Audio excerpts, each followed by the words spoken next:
Bapa di surga, terima kasih Engkau hadir di tengah-tengah ibadah kami ini. Kami boleh menyembah Engkau melalui pujian, kesaksian, dan pembacaan firman Tuhan. Sekarang kami ingin menyembah Engkau melalui firman Tuhan.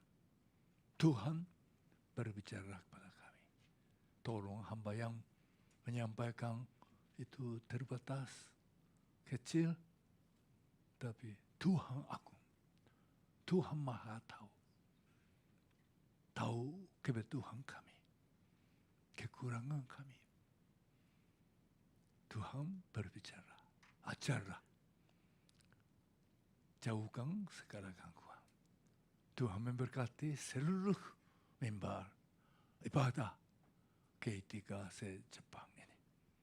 Terima kasih. Dalam nama Tuhan Yesus kami berdoa. Amin. Silakan duduk kembali.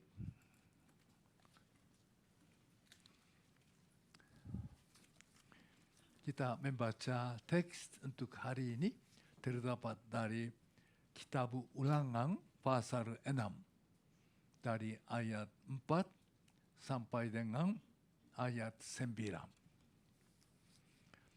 Kita baca seperti biasa dengan berbalasan caranya.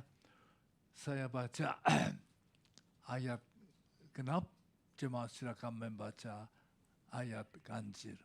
Berbunyi demikian. Ulangan pasal 6 mulai dari ayat 4. Dengarlah, hai orang Israel.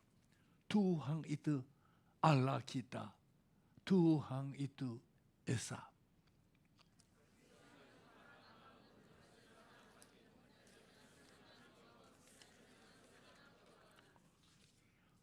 Apa yang kuperintahkan kepadamu pada hari ini, haruslah engkau perhatikan.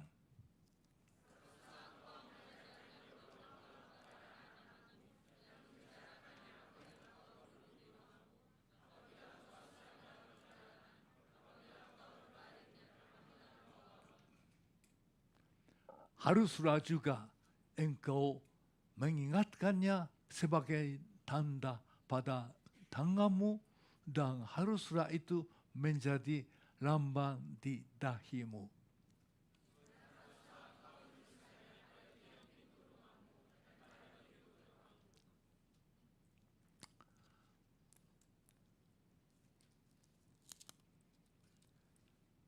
Selamat Tahun Baru dan beribadah. Kalau di Jepang biasanya sampai tanggal 7 Januari masih suasana Tahun Baru. Jadi kalau ketemu masih sebut omedetou gozaimasu. Kotoshi mo yoroshiku onegai shimasu. Demikian. Kita hari ini boleh berkumpul lagi di sini sebagai ibadah hari Minggu yang pertama dalam tahun 2025. Dan kita ingin bersyukur sambil mengingat Tuhan menyertai dan memberkati seluruh acara Natal. Baik dari acara anak-anak sekolah minggu, para wilayah PA, dan tanggal 22 dan 25. Begitu banyak saudara-saudari berbakti bersama. Dan ada ibadah Natal gabungan kanto di Owarai juga. Tidak bisa hitung karena meruam. Dari Tokyo juga ada cukup banyak, dan dari seluruh wilayah. Demikian di wilayah Chubu Kansai, walaupun tempatnya jauh dari kita Tokyo, mereka juga sangat diberkati. Ada di Postpay K3 Hiroshima pertama kali buat perayaan Natal dengan dihadiri 80 orang lebih. Dan di Shikoku 100 lebih. Di Okayama 120 orang lebih. Dan di Osaka sampai 400 lebih. Tidak bisa muat. Dan tanggal 28 ada ibadah gabungan wilayah Chubu Kansai di Aichi. Di hall sewahan di depan Eki Karya cukup baik, bisa muat 300 orang. Tetapi penuh juga. Dan tanggal 29 hari Senin ada rapat hamba Tuhan Chubu Kansai. Di situ saling sharing berkat Tuhan dan keperluan dan masa depan. Rancangan masa depan.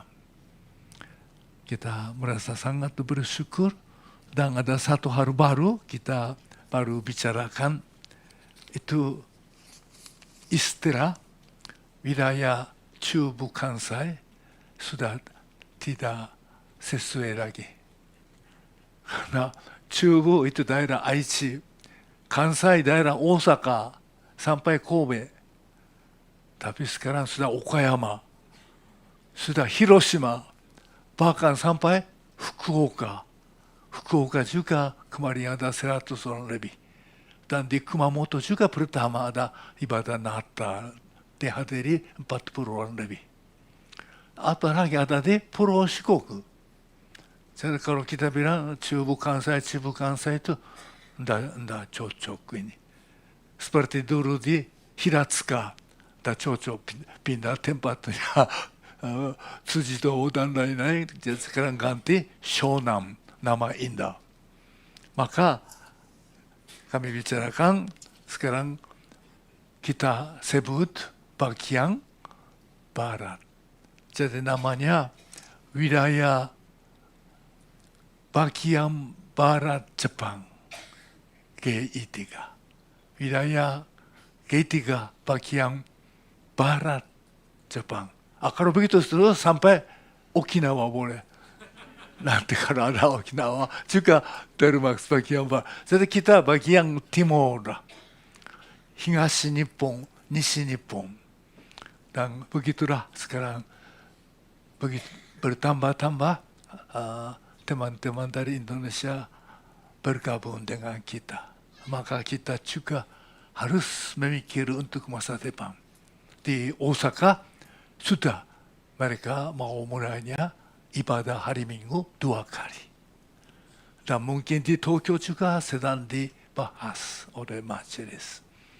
Dan puji Tuhan, di mana-mana kita merasa sulitnya apa? Tempat ibadah. Di Nagoya, di Aichi sudah tawar-menawar gedung gaya gudang bisa muat mungkin 300-400. Sudah negosiasi pemiliknya mulai 490.000, betul kah? 4,900 万, 490.000 kah? Kita dengan cara Jawa, walaupun ibu Asmin ikut, tapi tawar-menawar sampai 3,5. Jadi anehnya, waktu saya datang di Aichi, majelis bilang, puji Tuhan Pak Atsumi, penjualnya bisa dengan 3,5. Wow. Tahu-tahu, hari esoknya, hari Minggu, ada telepon dari maklar 부동산이야. pemiliknya tidak mau dengan 3,5. Jadi bagaimana terjadinya masih dinegosiasinya. Perlu mendoakan. Ya, demikian kita sambil mengingat kebaikan-kebaikan Tuhan, baik di wilayah bagian timur kita, Kanto, dan bagian barat Jepang ini. Kita selama 1 tahun sudah berjalan dengan tema tahunan yaitu jemaat yang memiliki hati Kristus. Temanya sangat indah, tapi luas sekali. Banyak kita belajar diberkati. Tahun ini, tema tahunan adalah generasi beriman, alat kebenaran. Ini sedikit latar belakang dalam rapat hamba Tuhan cukup lama dan ramai bicara. Tujuannya generasi muda, anak cucu kita harus mewarisi iman. Ini merasa keperluan pokoknya.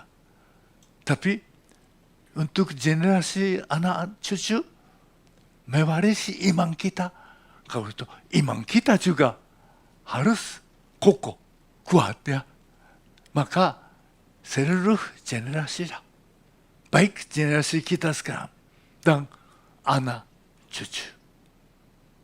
Betul-betul jadi alat beriman sebagai alat kebenaran di tengah-tengah dunia ini.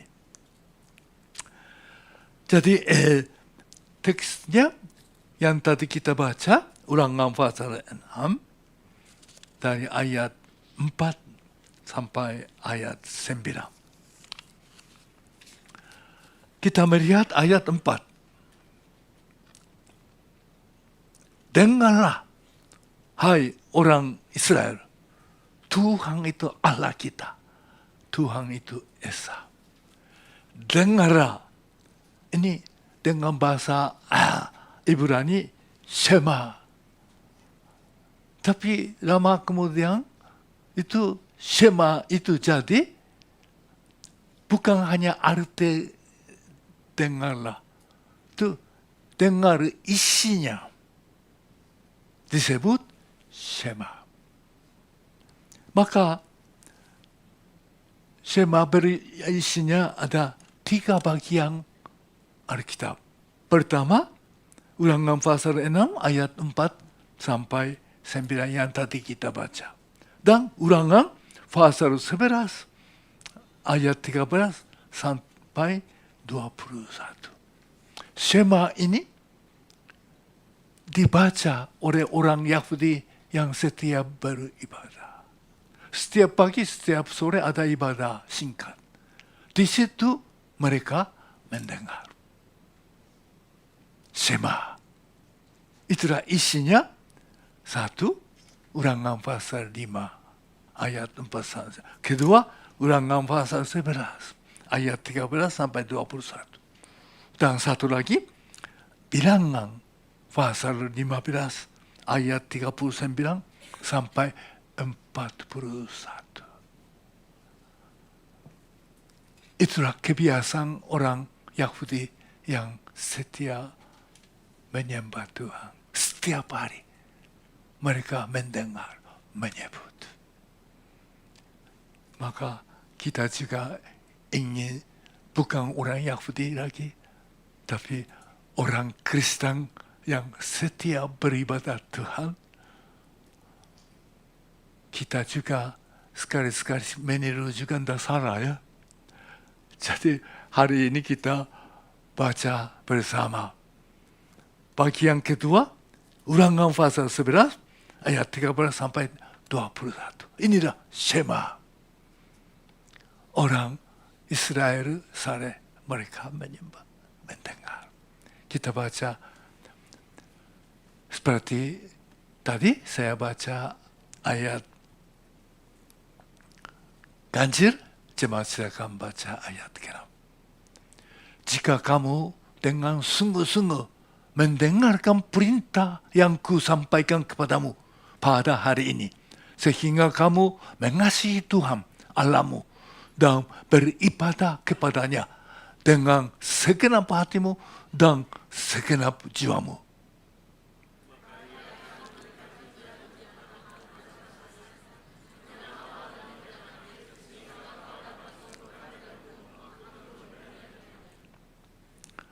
Dan dia akan memberi rumput di padangmu untuk hewanmu, sehingga engkau dapat makan dan menjadi kenyang.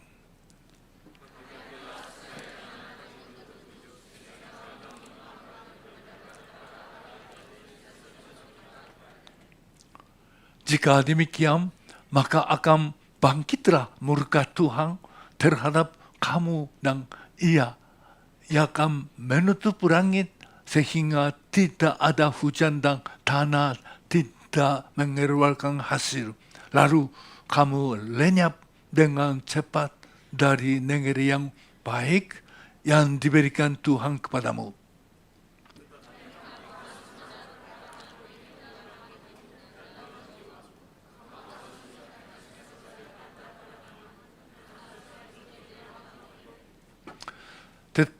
Kamu harus mengajarkannya kepada anak-anakmu dengan membicarakannya apabila engkau duduk di rumahmu dan apabila engkau sedang dalam perjalanan, apabila engkau berbaring dan apabila engkau bangun.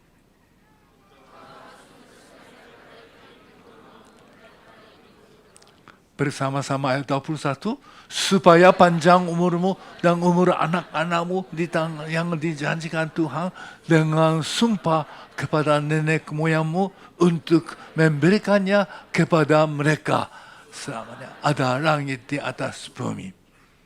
Bagian ketiga, bilangan pasal 15. Dari ayat 39 sampai dengan 41. Kita baca bersama-sama.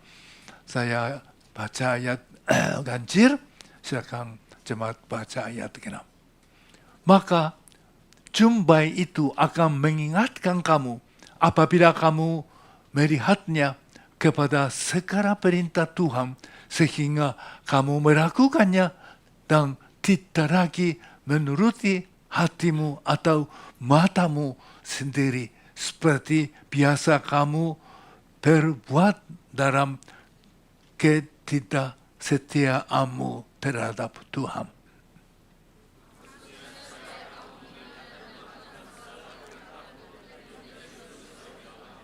Bersama 41, Akulah Tuhan Allahmu yang telah membawa kamu keluar dari tanah Mesir, supaya aku menjadi Allah bagimu. Akulah Tuhan Allahmu. Inilah mereka orang-orang setiap pagi, setiap sore mendengar, membaca. Mereka adalah umat Allah. Umat Israel adalah umat pilihan Allah. Maka identitasnya harus jelas. Dan identitas itu harus diulang-ulang, diingati, dibaca, didengar. Seperti Keluaran pasal 19 ayat 5 dan 6 Tuhan katakan identitas orang Israel sebagai pilihan Allah. Tuhan katakan, aku menyelamatkan kamu dari Mesir. Dan kalau kamu sungguh mendengar firmanku dan melakukan, kamu akan jadi kesayanganku dan kerajaan imam dan bangsa kudus. Inilah identitas bangsa Israel sebagai pilihan Allah. Maka mereka tetap setiap pagi, setiap sore baca Shema. Dengar Shema. Dengarlah. Itulah isinya. Bagi kita juga sangat perlu setiap pagi, setiap sore, setiap waktu dengar firman Tuhan. Karena Tuhan yang memanggilnya, Tuhan berbicara. Tuhan tidak diam. Seperti Yesaya dan Yeremia, orok-orok. Berhala-berhala dibuat oleh tangan manusia. Mereka ada mata tapi tidak bisa lihat. Ada telinga tapi tidak bisa dengar. Ada tangan tidak bisa bergerak. itulah patung. Tapi Allah kita, Allah yang memanggil. Jadi bangsa Israel, bangsa kudus. Bangsa imam untuk dunia. Sangat perlu di tengah-tengah masuk ke tanah Kanaan. Karena kitab Ulangan ini adalah seluruhnya khotbah Musa terakhir. Musa menyelamatkan bangsa Israel dengan tangan Tuhan dan dapat hukum Taurat di atas gunung Allah selama hampir 40 tahun memimpin bangsa Israel di padang gurun. Itulah Musa mengingatkan karena sekarang mau masuk ke tanah Kanaan. Musa tidak bisa masuk. Generasi muda masuk. Maka Musa begitu panjang lebar orang-orang mengingatkan bangsa Israel, Tuhan berbuat bagaimana, Tuhan memimpin bagaimana. Dan menjelaskan lagi, ulang 10 hukum Taurat. Inilah penjelasan Ulangan pasal 5. Setelah itu, Musa katakan, Shema, dengarkanlah. Bagi kita orang Kristen datang dari Indonesia ke Jepang juga mirip bangsa Israel masuk ke tanah Kanaan. Tanah Kanaan sudah budaya pertanian lebih maju daripada seperti bangsa Israel di padang gurun mengembara hewan. Jadi orang Kanaan sudah lebih makmur, lebih maju budaya.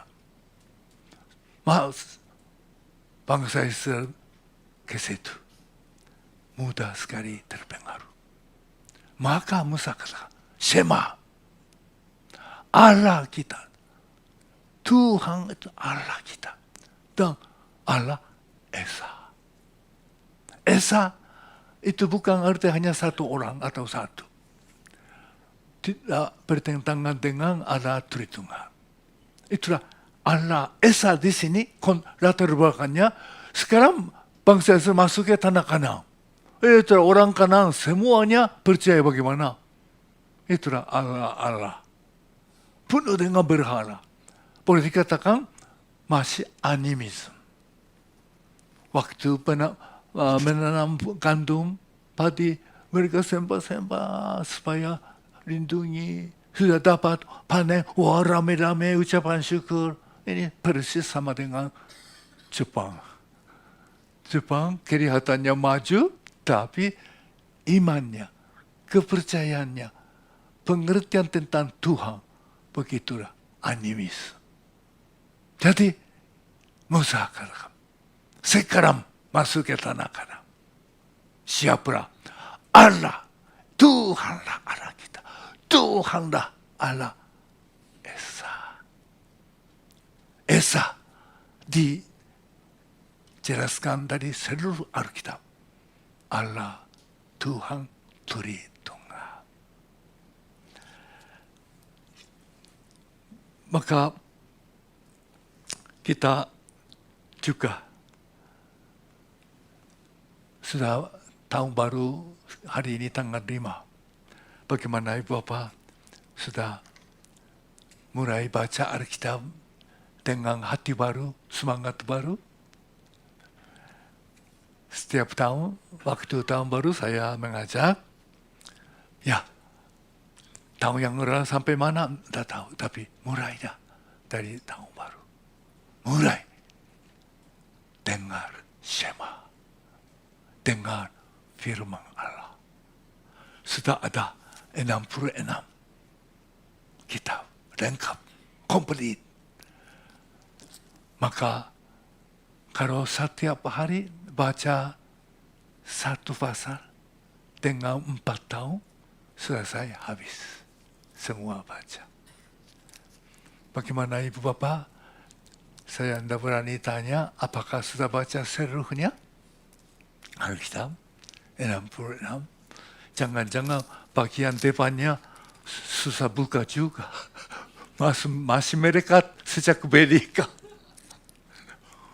Kita perlu mendengar Tuhan berbicara. Tuhan kata, Shema.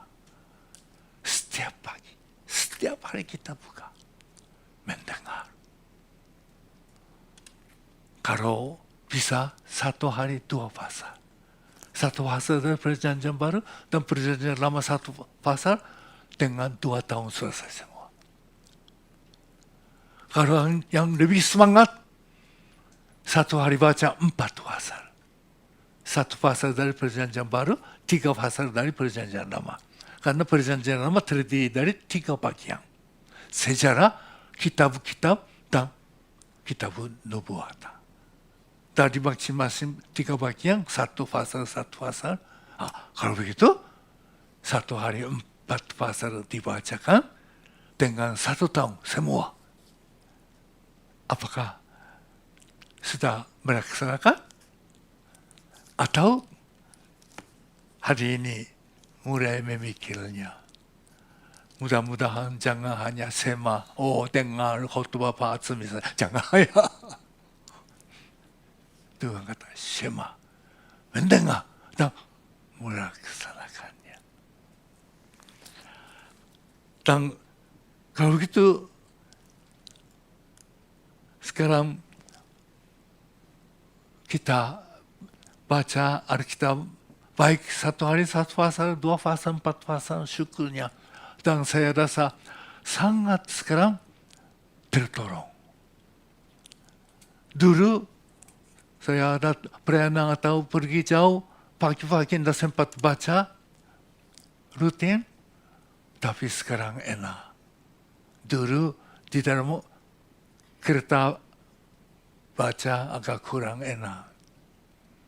Mungkin orang yang lihat baik juga, ada Alkitab. Tapi berat juga. Sekarang betapa indahnya di kereta, denshaの中で, semua orang melihat smartphone. Melihat apa anda kita tahu. Tapi kita lihat. Langsung buka Alkitab. Walaupun tidak ada buku, tapi saya ingat kemarin sampai ini. Dengan semua yang berikutnya. Sambil densha pun bisa. Pentingnya. Seperti orang Israel. Shema. Setiap pagi. Setiap sore. Mendengar ini. Inilah. Iman. Di dalam generasi mereka. Setelah itu masuk ke tanah Kanaan. Dasarnya. Pegangannya. Untuk beriman tetap. Dan berikutnya ayat 5 dan 6 kita melihat apa yang dengar isinya. Ayat 5, kasihilah Tuhan Allahmu. Ayat 5, 6. Kasihilah Tuhan Allahmu dengan segenap hatimu dan dengan segenap jiwamu dan dengan segenap kekuatan. Ini satu kata menarik hati kita. Semua kata-kata ditaruh segenap. Segenap hati, segenap jiwa, segenap kekuatan. Jadi itulah mengasihi Tuhan, baca firman dengan segenap hati, segenap jiwa, segenap kekuatan kita. Tuhan Yesus menjelaskan hukum Taurat apa yang paling penting. Itu mengerti ayat ini. Tapi kalau kita baca, melihat baik-baik, seperti adanya dalam Markus pasal 12 ayat 30. Tuhan Yesus berkata, mengasihi Allahmu dengan segenap hati, dan segenap jiwa, dan segenap kekuatan, tambah lagi dengan segenap akal budi. Kalau begitu kekuatan, bukan kekuatan jasmani, tapi kekuatan pemikiran, akal budi. Seperti ibu-ibu bawa bayi ke ibadah, betapa perlunya akal budi. Supaya waktu ibadah, anak-anak kita tidak nangis, tidak rame, maka harus kasih minum cukup sebelum ibadah. Perlu usaha berakal. Siap-siap anak yang sudah besar, supaya bisa baca buku waktu ibadah.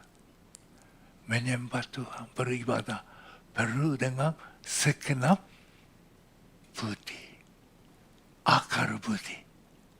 Itulah segenap, artinya dari segenaplah mengasihi Tuhan.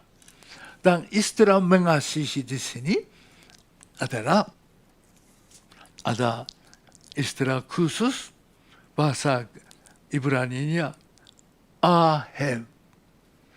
Ini menurut kamus kasih Allah yang mengasihi manusia. Itulah ahev yang dipakai di sini. Kalau bahasa Greka, perjanjian baru, ya kira-kira ada 3-4 macam ya. Kita tahu eros itu cinta kasih laki dan perempuan, dan phileos itu kasih persahabatan antara teman-teman, keluarga. Dan ada satu lagi, agape. Itulah kasih Allah. Maka di sini mengasihilah Allahmu dengan segenap hati, jiwa, kekuatan. Itu dengan kasih dari Allah. Orang yang menerima kasih, hidup dalam kasih Allah, barulah bisa mengasihi dengan aheb kepada Tuhan, kepada yang lain. Tidak ada syarat. Kalau kamu mengasihi aku mengasihi. Aku mengasihi kamu karena kami cantik. Karena kita cocok. Ini kasih manusia. Selalu ada dengan syarat, kriteria, dan keadaan. Tapi syaratnya belum tentu terwujud. Kalau tidak jadi. Kalau kamu berhasil dapat S2, saya ikut. Tidak dapat, tidak jadi. Kamu cantik, maka aku mengasihi kamu. Kalau nanti ada yang lebih cantik lagi, bahaya. Oh, saya cocok dengan kamu gagah. Sampai kapan gagah? Seperti saya makin gagahnya ini. Runtuh rambutnya. Ini semua kasih manusia. Kadang-kadang orang tua juga begitu kan. Anak-anak minta ini ke itu Disneyland. O shogatsu. Kalau 2学期の試験2台にやっぱりitu kalau2台nya naik, kalau tidak naik tidak jadi. Itulah anak-anak kita juga mewarisi dari orang tua kasih kalau, kasih karena. Tapi itulah aheb, agape. Allah mengasihi dunia. Allah mengasihi umatnya tanpa syarat. Bukan karena bangsa Israel besar dan pintar, tapi karena Allah mengasihi. Tuhan katakan, aku memilih kamu, bukan karena kamu lebih besar, lebih pintar dari bangsa lain. Karena aku mengasihi kamu. Itulah kasih Allah. Dengan kasih itulah kita juga mengasihi Tuhan. Mengasihi sesama. Maka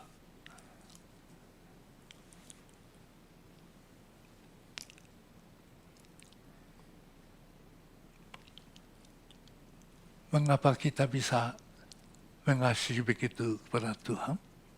Karena Allah mengasihi kita dengan segenap hati, segenap jiwa, segenap kekuatan, dengan segenap akal budi. Tuhan sejak manusia jatuh ke dosa, langsung dah mengerukkan tangan.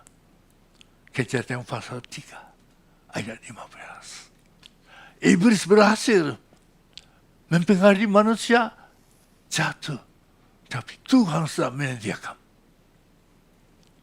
anak manusia satu akan menghancurkan anakmu, anak iblis. Ada salah satu anak dari Hawa, manusia lahir di dunia.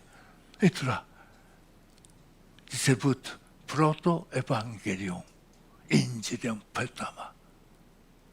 Allah sudah memikir, berusaha, sudah merencanakan dengan akal budi luar biasa.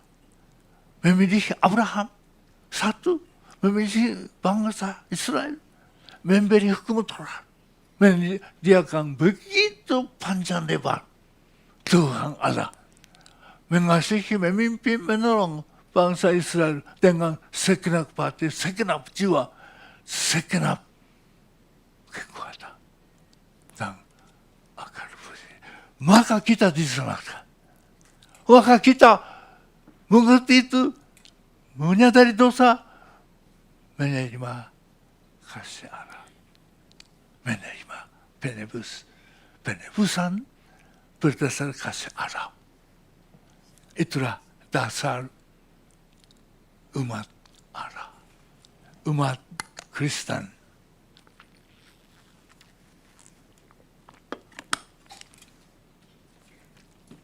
Dan ayat 6 dikatakan, apa yang kuperintahkan kepadamu pada hari ini haruslah engkau perhatikan.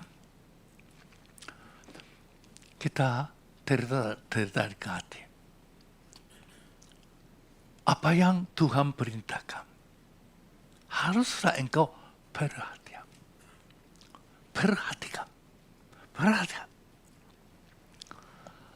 Dan soal mendengar firman Tuhan baik-baik dipakai beberapa istilah. Di sini perhatikan. Dan kalau kita ingat, di sini disebut jangan lupa. Artinya perhatikan, artinya tidak lupa. Ingat. Mendengar, ingat. Dan ada istilah taruh dalam hati. Mendengar dengan perhatian, dan ingat, dan dalam hati taruh. Ada kalau Tuhan Yesus katakan Yohanes pasal 15 ayat 6. Tinggal dalam aku dan firmanku tinggal dalam kamu. Kamu akan berbuah banyak. Jadi firman Tuhan Yesus tinggal dalam hati. Istilah tinggal. Dan Matius pasal 13 ayat 23 tentang cerita perumpamaan Tuhan Yesus tentang 4 tanah. Ada biji keempat jatuh ke tanah baik. Itu berbuah banyak. Disebut apa? Ini orang yang mendengar dan mengerti. Dan sama keterangan dari Markus pasal 4 ayat 20. Mereka mendengar, menyambut.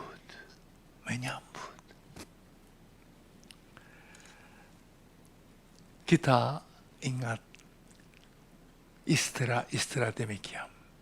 Berarti firman Tuhan. Bagaimana?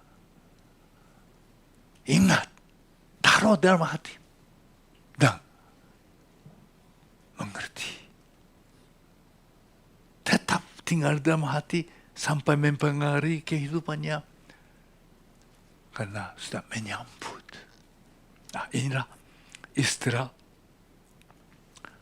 dengan segenap hati, segenap jiwa, segenap kekuatan, akal budi memperhatikan. Bagaimana Bapak? Waktu baca Alkitab, baca firman Tuhan setiap hari, mari ingat Tuhan kata Shema, dengar. Jangan hanya dengar-dengar saja. Jangan lupa memperhatikan. Tinggal ingat, menyambut. Itulah menyebabkan melaksanakan. Terakhir kita melihat ayat 7 sampai 9. Di sini pokok yang ketiga di sini. Ayat 7. Haruslah engkau mengajarkannya berulang-ulang kepada anak-anakmu dan membicarakannya apabila engkau duduk di rumahmu, apabila engkau sedang dalam perjalanan, apabila engkau berbaring, dan apabila engkau bangun. Artinya selalu. Seperti Tuhan Yesus berjalan dekat lembah, kelihatan bunga bakau. Ada burung pipika di atas, dan lihatlah bunga bakau. Siapa menghiasi? Solomon yang begitu kaya dan berhikmat pun tidak mampu. Lihatlah burung. Siapa memelihara? Burung tidak menanam, tidak menuai. Siapakah? Itulah Tuhan. Tidak usah khawatir. Tuhan Yesus rupanya tidak mengajar dari mimbar saja. Memang suka mengajar dari tempat khotbah di rumah ibadah orang Yahudi. Tapi itulah Tuhan sambil berjalan. Ada orang yang menaburkan, mungkin itulah Tuhan Yesus. Begitu banyak orang ikut saya. Tapi itulah seperti ini, penabur benih. Orang dengar, tapi jatuhnya seperti pinggir jalan. Ibu di sini langsung ambil firmannya. Benih jatuh ke batu-batu. Senang-senang orang dengar. Tapi tidak berakar karena batu. Ini orang senang percaya, suka ikut gereja, murah-murah, cepat jenuh. Ada yang jatuh ke duri, bertumbuh, tapi kena duri-duri. Oh, ada ejekan, ada gangguan, ada tantangan. Wah, tidak berbuah. Tuhan katakan, satu biji yang berbuah. Itulah jatuh ke tanah yang baik. Ini Tuhan Yesus bukan mengajar murid-murid dari atas mimbar. Walaupun kita mendengar khotbah dari pemimbar. Tuhan Yesus itu mengajarnya apa? Sambil jalan, sambil melihat, sambil berbaring. Itulah artinya selalu orang tua selalu siap mengajar firman Tuhan, ketetapan Tuhan. Ini maksudnya. Jadi, bagaimana bisa berbaringnya? Saya ingat satu kesaksian itu waktu saya masih misionaris berkeliling gereja-gereja Jepang di Okinawa. Ada Naha Holiness Church. Pendetanya sangat orang rohani dan orang kiat. Gerejanya berkembang. Saya sangat senang dengan pendeta Takahashi. Menginap di rumah. Karena dulu jarang di hotel. Biasa menginap di rumah pendeta. Pastori. Jadi malam asik bicara dengan Pak Takahashi ibu. Tiba-tiba ibu minta permisi Bapak, saya sebentar naik ke atas. Lama kembali. Maaf saya tinggalkan. Dia tanya, ibu buat apa nanti di lantai? Saya tertarik hati. Dia bilang, 2 anak laki kecil Saya setiap malam sampai mereka ngantuk, saya baca Alkitab, baca cerita-cerita yang baik. Berapa lama? Paling pendek 30 menit sampai 1 jam. Oh, inilah setiap hari. Tahun yang lalu, jemaat Nis Tokyo, Ibu Rina Harta ditinggalkan oleh suami. Diadakan pemakaman di Hachioji Holiness Kyokai. Pendetanya Takahashi. Saya pikir, oh ini anak dari dulu pendeta Takahashi Okinawa. Nah, saya langsung tanya, betul. Itulah 30 tahun, 40 tahun. Kemudian berbuah. Ibu yang pintar, ibu yang bijaksana, setiap malam mengajar, bacakan. Itulah perintah Tuhan. Shema.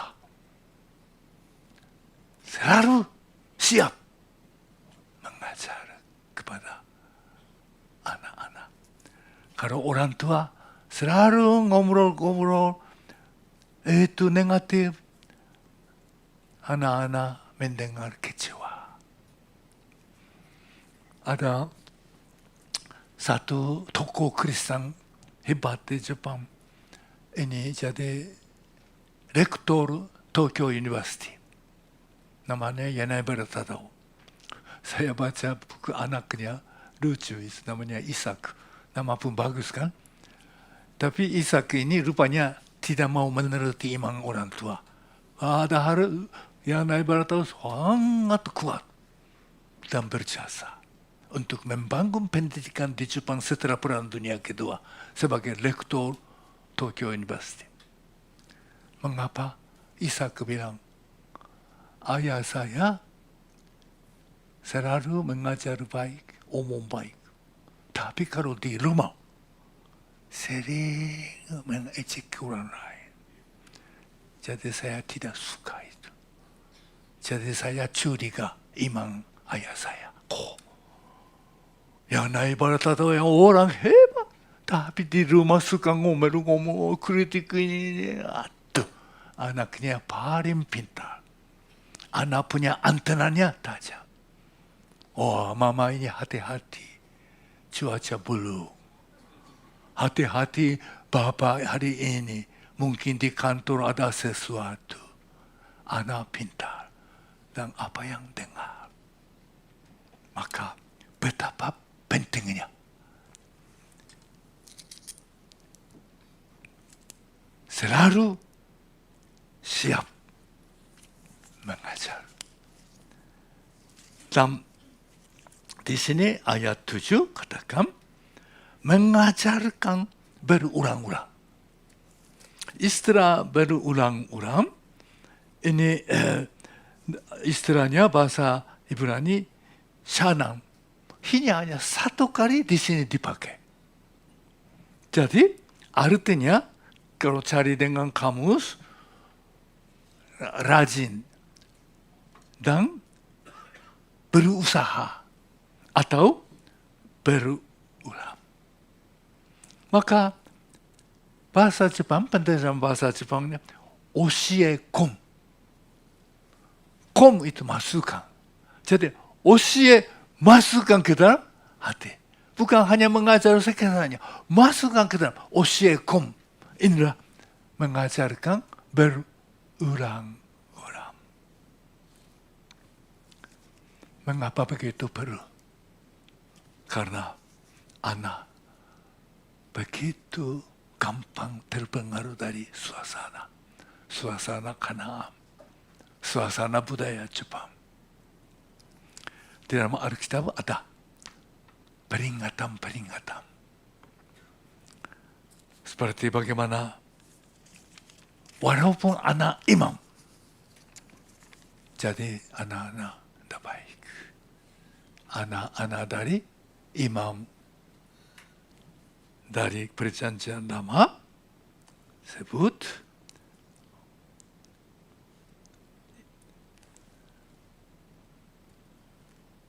imam Eli punya 2 anak lagi. Luar biasa anak-anaknya tidak baik, jahat. Maka 1 Samuel pasal 2 ayat 12 katakan, adapun anak-anak lelaki Eli adalah orang-orang dursila. Mereka tidak mengindahkan Tuhan. Kalau dalam bahasa yang lama, bahasa Indonesia lama, orang jahat tidak mengetahui akan Tuhan. Aneh ya. Orang tuanya, ayahnya imam. Mengajar firman kepada orang yang lain. Anaknya sendiri tidak mengetahui akan Tuhan. Tapi ini sebenarnya bukan aneh. Bisa jadi. Anak-anak pendeta, anak-anak majelis gereja tidak tahu Tuhan. Itulah peringatan. Eli sebagai imam sibuk sekali melayani Tuhan, melayani umat. Tapi kurang perhatikan,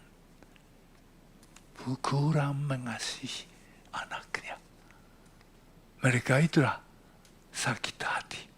Tadi kita baca Kolose, jangan menyakiti hati anak. Namanya sibuk. Ada cerita dalam buku counseling. Kalau ayah bilang kepada anak, diminta oleh anak, Pak, boleh ikut ke sana? Boleh beli ini? Ayah bilang, nanti, sekarang sibuk. Kemudian bapaknya jadi tua, perlu dibantu oleh anak. Orang tuanya minta antar saya ke rumah sakit. Pak, maaf sekarang sibuk, nanti. Karena dibesarkan dengan istilah nanti. Mewarisinya nanti. Ada contohnya lebih banyak yang jahat daripada yang baik. Karena firman Tuhan sebagai peringatan. Bagaimana anak dari Samuel sebagai nabi atau antara sama hakim dan nabi, inilah pengantarnya. Inilah menyediakan raja untuk memilih Saul dan Daud. Begitu penting tugasnya di dalam sejarah Israel. Tapi bagaimana anak-anaknya? Kita melihat 1 Samuel pasal 8 ayat 1, bisa tunjuk. 1 Samuel pasal 8 ayat 1 dan 3.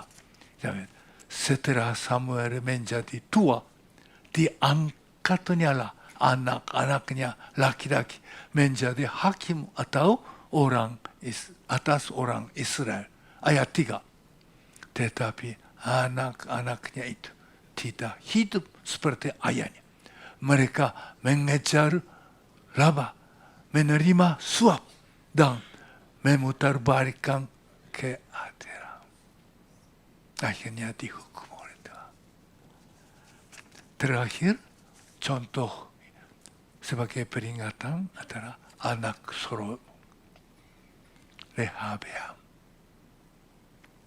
Dia tidak mau mendengar nasihat dari penasihat Salomo yang berpengalaman. Tapi dia senang hanya ambil penasihat yang sama generasi, yang muda. Dinasihati, ambillah pajak lebih murah. Memeraslah. Apa yang terjadi? Satu pemuda yang lari ke Mesir karena dia jahat, namanya Yerobeam. Dia kumpulkan teman-temannya melawan Rehabeam. Israel negara bangsa itu terpecah. Bagian Yehuda dipimpin Rehabeam dan bagian Israel utara dipimpin oleh Yerobeam. Itulah namanya anak orang yang begitu berbijaksana, Sulaiman. Anaknya. Mengapa? Tidak mau mendengar nasihat daripada penasihat yang pintar dan sungguh berguna. Penasihat Raja Salomo tidak mau. Semua dari yang muda-muda. Inilah pada masa kini juga kita sungguh perlu perhatian. Jepang seperti tanah Kanaan. Animisme. Moralnya sangat kurang dasar. Maka ikut-ikut. Oh, teman-teman ikut situasi. Ikut haruan kebiasaan teman. Bukan Jepang saja ya. Saya dengan Ibu Atsumi suka nonton drama Amerika tentang detektifnya, polisi ya. Tapi lucunya itu munculnya satu yang tua detektif tua. Lalu yang saya sudah 5 kali cerai, 5 kali nikah. Jadi bilang, saya banyak berpengalaman. Dan orang yang keren juga kalau mau nikah, yang muda, coba tanya bapak itu. Banyak pengalaman. Jadi 5 kali nikah, 5 kali cerai, bangga. Bosnya, leadernya, cerai. Tapi sekarang dengan satu anak buah yang gagal. Kok belum menikah? Tapi hidup sama-sama. Oh, ini sudah biasa. Amerika, di Jepang juga sudah. Budaya Jepang adalah anak mas dari anak budaya Amerika. Apa yang di Amerika langsung. Banyak muda-mudi tergoda. Karena suasana sudah yang lain. Bahkan ada hidup masing-masing, sewa masing-masing mahal. Jadi kita sama-sama lah belum menikah. Ini sudah biasa. Waktu anak kami perempuan, waktu mahasiswa, dia bilang, anak teman-teman kami semua begitu. Begitu apa? Pulang pagi ke sekolah, langsung dari hotel. Dapat juga. Inilah kebiasaan. Saudara-saudara masih muda. Bukan masih muda, masih sudah tua juga. Hati-hatilah, ini Jepang. Budaya Jepang. Mirip budaya Kanaan. Tapi itulah menyebabkan betapa banyak kasihan terjadi tragedinya. Contohnya, Tuhan sudah memperingati kepada umatnya melalui kejadian anak Daud itu Amnon jatuh cinta ke anak Absalom Tamar. Ajak dia, bantu saya, masak untuk saya. Di dalam kamar memaksakan tidur bersama, memperkosa. Apa yang terjadi ya? Inilah peringatan firman Tuhan yang begitu tajam. Sudah 3.000 tahun yang harus terjadi. Amnon jatuh cinta, mau. Jadi, apa Amnon? Setelah itu, membenci Tamar. Kebenciannya lebih kuat daripada cinta sebelumnya. Ini firman Tuhan memperingati. Banyak muda-mudi di Jepang tidak ada ketetapan, tidak ada peraturan, tidak ada hukum, tidak ada acara di sekolah, di rumah. Di rumah pun anak-anak sudah tidur bersama, hidup sama, apa boleh buat? Kami juga sama. Inilah dunia Jepang. Firman Tuhan begitu tajam, begitu jelas peringatan dengan contoh konkret. Maka betapa pentingnya orang-orang osiekom mengajar, mendengarkan, Maka selalu orang tua siap untuk anak-anak. Apa yang baik di mata Tuhan, di hadapan Tuhan. Apa yang tidak baik di mata Tuhan.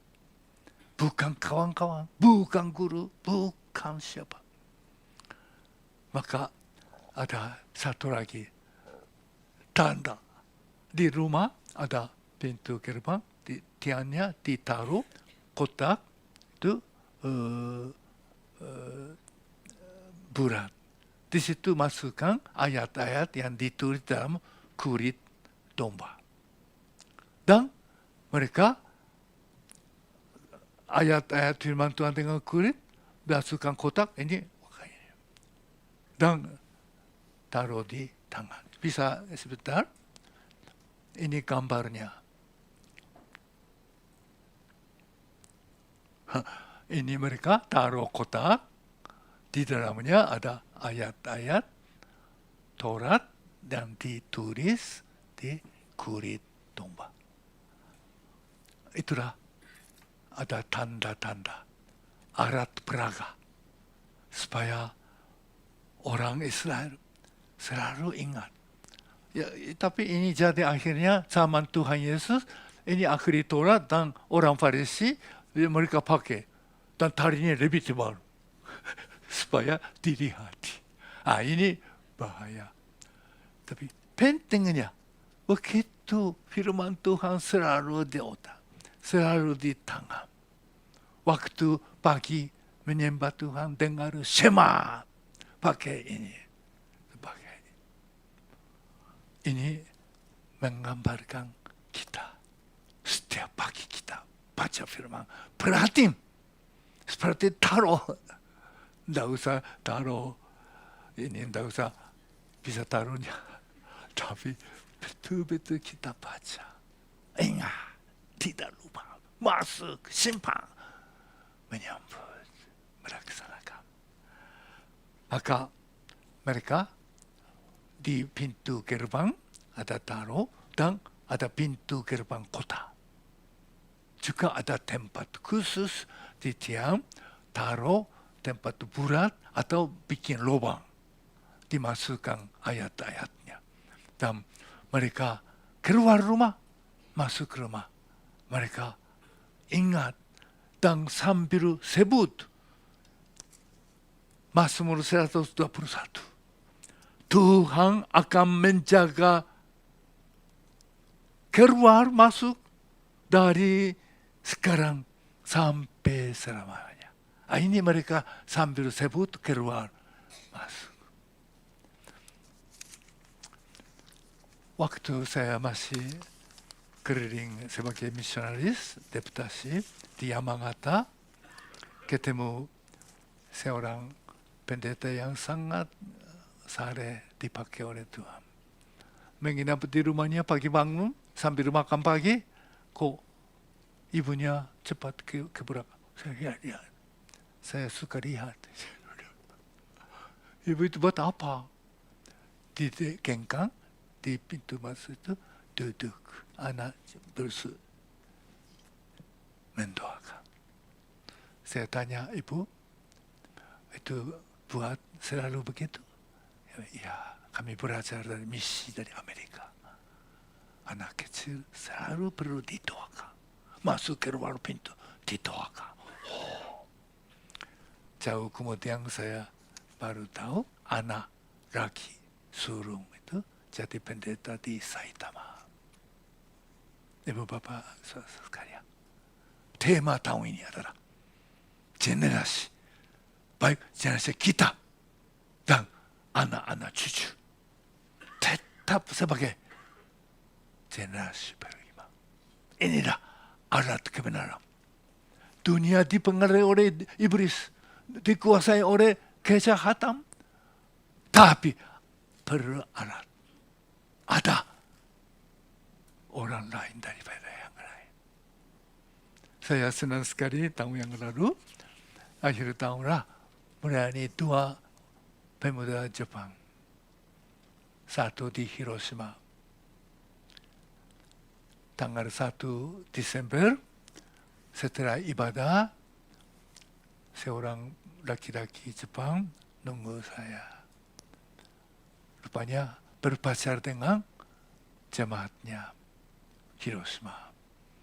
Jadi diminta pelayanan.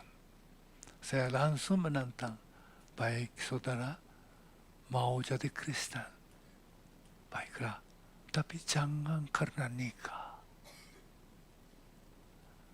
Kalau karena nikah, setelah nikah macam-macam terjadi. Kan? Tidak jadi. Jadi kalau saudara mau jadi Kristen, betul-betul secara pribadi. Saya 1 jam mengajar pelayanan pribadi. Akhirnya tanya, bagaimana saudara? Percaya dengan sendiri, tidak usah pikir nikah, tidak usah saudara ini. Di hadapan Tuhan, percaya. Syukur. Itu ibadahnya di gereja Haitaka, Evangelical Free Church. Langsung saya kenalin kepada Penta Haitaka, syukur kemarin ada, sudah mulai katekisasi. Nanti dibaptis, setelah itu dinikah. Sama terjadi di Shonan. Ini orang Jepang aneh juga. Walaupun tidak mengerti bahasa Indonesia sama sekali, tidak ada penting. Sudah 1,5 tahun, hampir 1 tahun, setia ikut. Luar biasa. Waktu saya melayani, langsung tanya sama saudara, syukur ya, begitu setia ikut. Tapi apakah ikut gereja jadi Kristen karena nikah? Kalau begitu saya tidak mau melayani. Tapi kalau mencari kebenaran, kepercayaan. Dasar hidup saudara, saya rela. Dia senang sekali saya melayani 1 jam. Akhirnya tanya, terima. Waktu Natal di Shonan, dia maju ke depan. Ada bagian baca Alkitab macam-macam dengan bahasa kan? Dia baca dengan bahasa Jepang. Saya tanya kepada, ini siapa ini orang Jepang? Itu saya dulu melayani. Sedang disiapkan. Dibaptis dan bernikah.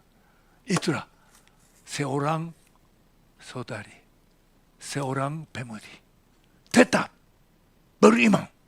Saya tidak mau nikah dengan orang yang tidak tahu Tuhan. Tegas itu mempengaruhi. Dan saya melihat 2 laki Jepang, baik di Hiroshima, Shonan, orangnya baik. Bagi nona setia kepada Tuhan. Tuhan menyediakan calon suaminya yang baik.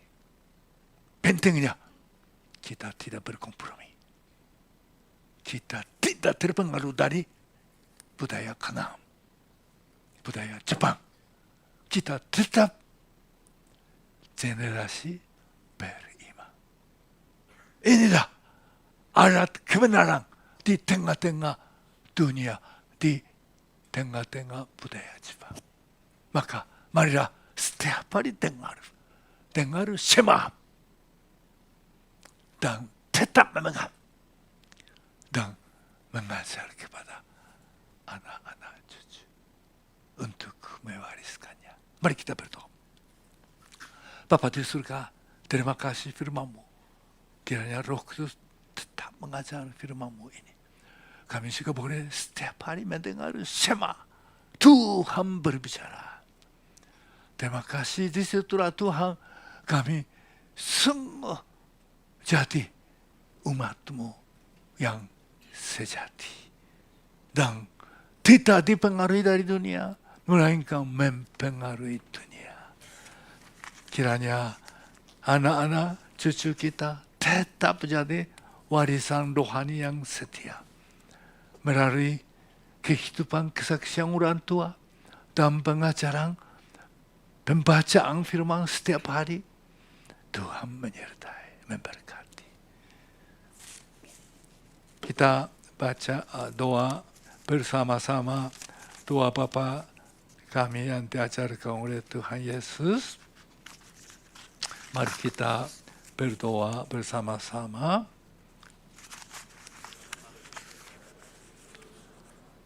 di kudus segala namamu, datangkanlah kerajaanmu, jadilah kehendakmu di bumi seperti di surga.